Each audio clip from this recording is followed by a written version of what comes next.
आज शांत हो जाओ सब। आज बहुजन समाज पार्टी ने एक प्रेस कॉन्फ्रेंस बुलाई थी, जिसका मुख्य उद्देश्य ये था कि त्रिस्तरीय पंचायत चुनाव में जो धांधली हुई है उसके खिलाफ, उसके विरोध में आज बहुजन समाज पार्टी ने ये प्रेस कॉन्फ्रेंस बुलाई थी। मुख्य तौर पर हमारे किशनपुर, जमालपुर और हमारी सिकरोडा सीट पर जो बहुजन समाज पार्टी के प्रत्याशियों के साथ अत्याचार हुआ, उनको भारतीय जनता पार्टी ने सरकारी मशीनरी का दुरुपयोग करके, सरकारी अफसरों का दुरुपयोग करके बहुजन समाज पार्टी के प्रत्याशियों को रिकाउंटिंग के माध्यम से हराने का काम किया। उसके विरोध में आज यहाँ पर आए थे और हम लोगों ने आप लोगों के माध्यम से बताया कि किस प्रकार से हमारे जीते हुए प्रत्याशियों को हराने का काम किया।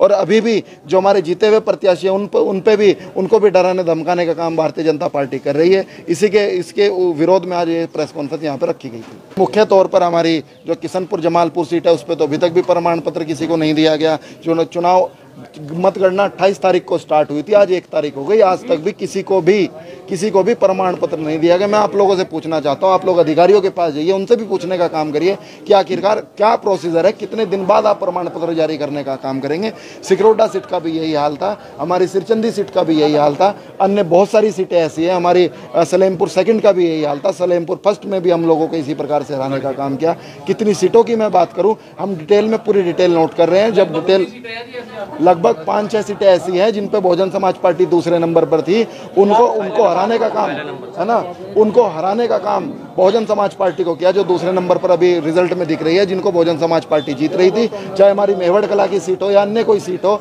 और बडेड़ी की हमारी सीट हो, सभी सीटों पर हमारे बहुजन समाज पार्टी के प्रत्याशी को जबरदस्ती हराने का काम किया। हमारा कोई भी जीतता हुआ प्रत्याशी भाजपा में नहीं गया। जो लोग भाजपा में गए हैं वो लोग पहले से ही भाजपा से सेटिंग करके फर्जी तरीके से उन्होंने जीतने का काम किया था, जिस पर तत्काल रूप से कार्रवाई करते हुए बहुजन समाज पार्टी ने उनको पार्टी से निष्कासित कर दिया। क्योंकि बहुजन समाज पार्टी अपने आदर्शों पर चलती है, हमारे बाबा साहब डॉक्टर भीमराव अंबेडकर जी के बनाए संविधान को फॉलो करती है। और संविधान में हम लोगों को ये कहा गया है कि चुनाव लड़ने का हक सभी को है। जो लोग फर्जी तरीके से चुनाव को लड़ना चाहते हैं या जीतना चाहते हैं, उन लोगों